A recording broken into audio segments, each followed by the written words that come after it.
covering sports for 30 years. It's one thing for an exhibition here, there, whatever, but you can't continue to be allowed to build a career without getting into the ring with fighters. And if I remember correctly, correct me if I'm wrong, Shannon. Does ultimately boxing get damaged? Well, I think so. But I think boxing damages itself left, right and centre. But I think the reputability and the credibility of some of these boxing sanctioning bodies is poor anyway. Nobody can knock him for this. This is now business. This is business. For Jake Paul, absolutely crazy. Jake Paul is a domestic level professional fighter here in the UK. Stephen A. Smith erupts over the announcement, claiming Jake Paul has never treated boxing with the respect the sport demands. He insists Jake's rise has been built on spectacle rather than substance. Exhibitions, aging opponents, and names well past their prime. According to Smith, this pattern cheapens boxing. And pairing Jake with Anthony Joshua shows just how deeply the sport is being mishandled. But wait, he wasn't done yet. No, he can't continue to get away with stepping into the ring against strikers for the UFC, basketball players, unknown boxers. Simon Jordan raises major concerns about the Anthony Joshua versus Jake Paul matchup, saying it exposes the broader problems within today's boxing world. He argues that business now outweighs competition, with promoters chasing hype and revenue instead of real sporting merit. Jordan warns that when boxing becomes more about showmanship than skill, the decades of respect the sport earned begin to erode. He urges fans to recognize that while fights like these print money, they also create dangerous trends for younger fighters watching. Jordan emphasizes that this matchup represents a worrying shift, one where financial gain overtakes the athletic challenge. He believes using a star like Anthony Joshua to elevate someone who hasn't fought serious contenders devalues the sport. Jordan argues that turning a championship-level athlete into a marketing tool for a commercialized event diminishes the hard-earned accomplishments of lifelong professionals. And the criticism continued. But this, to me, is everything that's wrong with boxing. It's a money play, nothing wrong. I don't begrudge Anthony Joshua getting 50 million quid for an easy night's work. That's fantastic returns. Most people would take it. But from the boxing world, Jake Paul is now a professional fighter. Whether we categorise him as a YouTuber or not, he's licensed to fight, which means that the governing body should be suggesting that this is not a fight that possibly they should be looking to sanction. Yeah. But they will, because the sanctioning fees will be enormous. Anthony Joshua will not lose his legacy like some people are suggesting, because no one will remember it in 2 or 3 years' time. If he embarrasses himself in there, they'll remember it. If he goes in and knocks him out in 30 seconds flat, or turns it into a little bit more of a sort of Jake LaMotta raging bull, holding him up for a few rounds and then knocking him out, then people will forgive it. He'll get a big bag of money, which most people in the world would take, and move on. And then we'll see if he fights anybody meaningful in the year. I mean, it is like sport has become. And what I got my head around on Saturday night was the entertainment value of Conor Benn and Chris Eubank. The fighting of itself, I could be all pious about it, but the entertainment industry is so prevalent in sport now. This is entertainment. This is going to have hundreds of millions of people watching it. Of course. And Anthony Joshua gets paid, and Jake Paul hopefully gets flattened. Simon, I know the money's there, but does ultimately boxing get damaged? Well, I think so. But I think boxing damages itself left, right and centre. But I think the reputability and the credibility of some of these boxing sanctioning bodies is poor anyway. But I think it does get damaged. Even if it's an exhibition fight, which it might well be. Well, then what's the jeopardy in that? If it's an exhibition fight, which it shouldn't be, if it's a proper fight, then Jake Paul is going to get demolished. Johnny Nelson steps in, calling the matchup outright wild and genuinely risky. He stresses that this isn't a typical crossover spectacle. This is a real fight with real danger attached. Nelson respects Jake's bravery, but questions the logic behind stepping in with a proven heavyweight champion. He says the shock comes from the reality of the fight. This is no exhibition, and every mistake carries consequences. Nelson perfectly captures the tension of the moment. Part curiosity, part excitement, part fear. He continues, noting that while Jake Paul has shown ability and confidence, none of his previous opponents come close to the level of Joshua. Nelson sees Jake's courage as admirable, yet alarming, knowing the danger that comes with facing a world-class heavyweight. And Nelson's words hit hard. Because of Anthony Joshua's desire to be in the history books, to be a 3-time heavyweight champion of the world. To me, it shows me his desire. Pick up 50 million along the way. Nobody can knock him for this. This is now business. This is business. For Jake Paul, absolutely crazy. Jake Paul is a domestic level professional fighter here in the UK. Would he win a British title? No, I don't think so. So now they're putting this domestic level fight in with a former heavyweight 2-time champion of the world. The weight is 245. So I think last time Anthony Joshua weighed around that, it was when he boxed Usyk. That means he's got to be fight fit on point, because his last fight he was 18 stone. I think it was 254 against Danny Dubois. So now he basically saying you've got to get yourself in position, get yourself fit, and get yourself ready for fight. It's not tiddlywinks. This is a fight. It's not a push and a pull, So as long as it's not a push and a pull, and don't put me down and don't touch me in the build up to this fight. I remember when McGregor and Mayweather, they had this little side deal, don't touch me in the build up to this. If this is a real legitimate fight, Jake Paul is absolutely crazy. If not crazy, he's super brave, and it'll be interesting to see. Well, what do you think? Yeah, because you said that before when we spoke about it being a proper fight or not. And Eddie Hearn and Paul's promoter, Nakisa Badarin, have both said in the last couple of days it will be a proper fight. And now you've heard the details. 8 rounds, 3 minutes a round, 10-ounce gloves. Do you believe it when they say that it's going to be a proper fight? I do believe it because AJ is involved, and I think AJ would struggle to. He's going to take enough flack over this, but again, it's money talk. So I think AJ will struggle because it's an Owen situation. If he goes in there, Jake Paul lasts the distance. What does he tell you about AJ? Apart from he's just earned an extra 15 million quid. If he goes there and struggles with Jake Paul, then what do you say about AJ? Your heydays are well and truly over. If he goes in there and knocks him out, then I'll say that's to be expected. So the glory, there's probably not much glory in it, apart from the haters of Jake Paul to say, right, I've got rid of this kid. I think it's very brave of Jake Paul. So now the problem child has got to believe this fight's actually happening. So Tony Jeff offers a more balanced outlook, reminding everyone that anything can happen in boxing. He highlights that preparation, mental focus, and proper strategy can sometimes level the field, even when experience is heavily lopsided. Jeff notes that Jake is younger than Joshua, giving him an edge in stamina and recovery. But he admits Jake is nowhere near Joshua's technical understanding. Still, Jeff acknowledges Jake's rapid improvement and says upsets are always possible because boxing is famously unpredictable.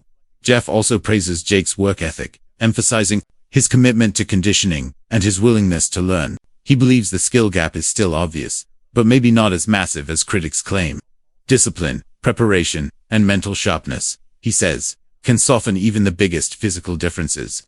This adds a layer of nuance to the debate, recognizing Jake's progress while being honest about the steep challenge ahead. But even Jeff knows the mountain Jake must climb. His prime. Where Anthony Joshua, on the other hand, is, but I'm not going to say he's coming into his prime because he had some great wins earlier on in his career before he lost to Usyk twice. And by the way, when he did lose to Usyk, the last one was a split decision. It was a pretty close fight. So now this fight is matched, and I just want to look at the tail of the tape. Now, looking at the age difference, we've got 28 years old compared to 36 years old. So I guess the advantage there goes a little bit towards Jake Paul. 28-year-old is better than a 36-year-old. But that being said, we've got talking about experience and everything else. What comes with being 36 years old at Anthony Joshua's level. And then, like I mentioned, the heavyweights kind of seem to prime a little bit older. Now, come down to the height and the weight. This is the big one. 6'1" versus 6'6". 200 pounds versus 252 pounds. We got a 252 pounder in Anthony Joshua. The reach advantage is a lot, which we would expect. Amateur fights, we can see that Jake's only had one, where AJ's had 43, but 43 of them are including at the highest level, Olympic level.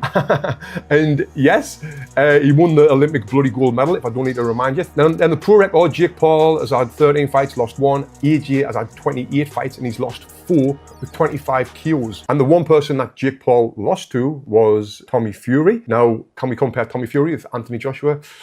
Not at all. It's like night and day. So now I'm going to talk about the rules of this fight, and I'll give you my prediction, which is going to shock a lot of people after this. So, what are the rules? The bout will take place at a heavyweight, obviously. It's going to be 8 3-minute rounds. You might think, well, that's better for Jake Paul. Chael Sonnen argues that Jake Paul's critics will finally see the truth when he steps into the ring with a legitimate professional.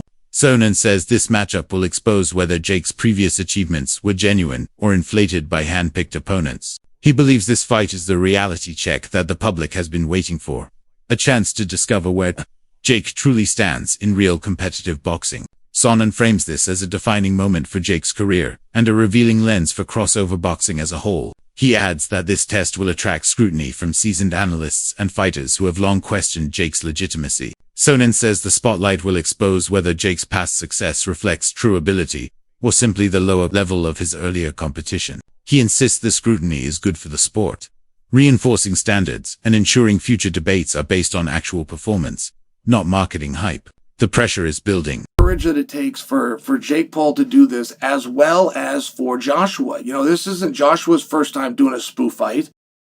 He fought Francis. That was a spoof fight. Francis had never won boxing before, but we understood he has fought before. It was one of those things where when you got through it, like coming into the front side, I'm sure Anthony Joshua trained plenty hard for it. But coming out the back, he probably realized I didn't need to train for that at all. That was fun. That was a good time. I got to hear him call my names. I got to go out there. I got to be light on my feet. I got to lay on these combinations and then cut an interview and pump my hands over my shoulders like I accomplished something. What dreams are made of. And so Joshua did one of those fights. It was with Francis, and this is a completely different kind of that type of fight. But it's still that fight nonetheless. Jake Paul has abilities to win this fight. A lot of them involved moral victories. A lot of them involved getting out of the first round. And a lot of them would involve getting out of the first 2 rounds and haven't been knocked down yet. One would be getting out of the 3rd round. You've only been on the canvas once and you got up to your feet, you shook it off and you're ready to keep going. Like, these things are all victories, but the fight that it's going to happen, I think it's a big deal for Jake Paul. I think it's a big deal for everybody involved. I think it's a big deal that Francis looks at that fight and realizes, oh, these things make sense. These things that make dollars, they make sense. That's his business. This was his opportunity that he missed out on. And now Joshua's going to have a lot of fun. And overall, I see the fight being one-sided. And people keep saying, well, slow down. Wait till you hear what all of the rules under exhibition clause mean. As long as they're throwing punches at one another. Don Rafael brings a technical viewpoint, noting that Jake Paul has undeniably improved since the Tommy Fury fight. Better technique, stronger conditioning, sharper tactics.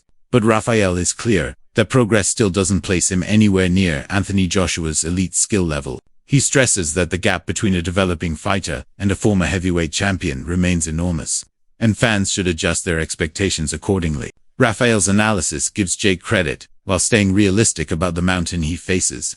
Rafael goes further, saying the matchup will expose both strengths and weaknesses in Jake's style. Training can't prepare someone for dealing with real heavyweight experience. This fight will test Jake's timing, composure, ring IQ, and ability to adapt traits Joshua has spent years perfecting. Rafael reminds viewers that boxing isn't just strength and athleticism. It's strategy, resilience, and execution under pressure. And those are qualities only time can build. In his most recent 2 fights, those are so-called real fighters, but not for a long, long time. Chavez is a decade or so past when he was best, and Tyson had been retired 19 years and hadn't been, even when he was still an active fighter, hadn't been at his best over the last decade of his career. So they were guys with big names, but not threats. And the other fighters that he's faced have been a collection of either non-combat athletes, MMA fighters who've decided to come into boxing or had very limited experience in boxing. And then, a couple of guys in boxing that didn't have a lot of experience who were boxers, but had been off, for a long time. A couple of guys you never heard of before he fought those guys, and those guys you'll never hear of again. Of course, the fight against Tommy Fury, which I know he lost, but it was like a split decision, as my recollection says, and it was awfully close. And for my perspective is, whatever you think about it, Jake Paul certainly has gotten better since he fought Tommy Fury. He's certainly gotten better over the last number of fights. Now, is he at an elite, world-class level? Probably not yet. He may never get to that level. But so you got to give him props. He's taken on a guy that I spend part of my morning talking to different boxing matchmakers, people I've known for decades in this business, who have vast experience of building fighters and moving fighters and developing them, and they know a lot better than you or me what they're looking at. And to a person, they were like, they don't understand why Jake took this fight, because they think it's, one person used the word of decapitation. So he's going to be a monstrous underdog against a massive puncher. Yeah. But they're all getting paid. Carl Frock weighs in on the stakes, emphasizing how significant this event is for both fighters. He points out that Joshua's career sits at a delicate stage. One bad move could spark massive criticism. Meanwhile, Paul's growing reputation depends entirely on proving he can handle real professional challenges. Frock views the fight as a crossroads, a test of Joshua's consistency, and a platform for Paul to prove whether his popularity matches his ability. It's a moment neither man can afford to get wrong. Fake Paul is not a step in the direction of becoming world champion again. There's many people who could box. He's not going to make that kind of money. So let's just be honest with anybody else. So let's just be straight up honest about it. He's doing it all for the money. It's all about the money. I did say a year ago when he got splattered by Daniel Dubois that he's finished in boxing, he needs to retire. That's just my opinion. That's just my truth. I think he's done in heavyweight boxing at an elite competitive level. So that makes sense. I've been vindicated. He's now fighting Fake Paul in what will be a massive mismatch. If this is correct and it's 10-ounce gloves in the professional boxing rules, 8 3-minute rounds, it's not going to go 2 rounds, is it? It shouldn't do. It shouldn't last a round. But we're going to have to wait and see, aren't we? It's hard to get your head around. It's hard to know what to say about this. AJ's obviously excited about it, about making some serious bunts. And Jake Paul's telling us that he's going to shut all the haters up by jumping in there with AJ. So what is actually going off? We're not going to know, are we, until the fight actually, till the first bell goes. We're not going to know what's actually behind all this. And we can't start throwing accusations of any sort of skullduggery going off, because we've got to take it at face value. It's not an exhibition, so nothing's pre-scripted. This is a professional boxing match that you can make bets on. So it's got to be a real fight. And if AJ goes in there with them little 10-ounce gloves on and throws the Ngannou 1-2 down the middle, I'm talking about the one that rendered Ngannou unconscious and almost snapped his leg. And Ngannou's a decent fighter in the cage. You know, he's a good MMA fighter. And you saw him, he took Tyson Fury, what did he take him, 8, 9, was it 10 rounds? Can't remember how long it was, but he took him the distance and lost a close decision. So he's quite capable. But AJ's a big punching heavyweight. And Fake... Ariel Helwani steps back to address fears about Joshua's legacy. He says such concerns are exaggerated. According to Helwani, taking a high-profile fight is a business decision, not a stain on Joshua's career. He argues that visibility and paydays are fundamental parts of modern boxing, and big-name matchups often blend commercial and sporting value. Helwani insists that facing unconventional or popular opponents doesn't damage legacy, it can actually expand it. He adds that Joshua's willingness to take this fight shows adaptability and smart decision. Facing widely recognized opponents brings new audiences and new opportunities. Helwani believes what matters is how the fight is performed, not simply who the opponent is. And with that, Helwani puts the narrative into perspective. I do think that is how that would ultimately go, though.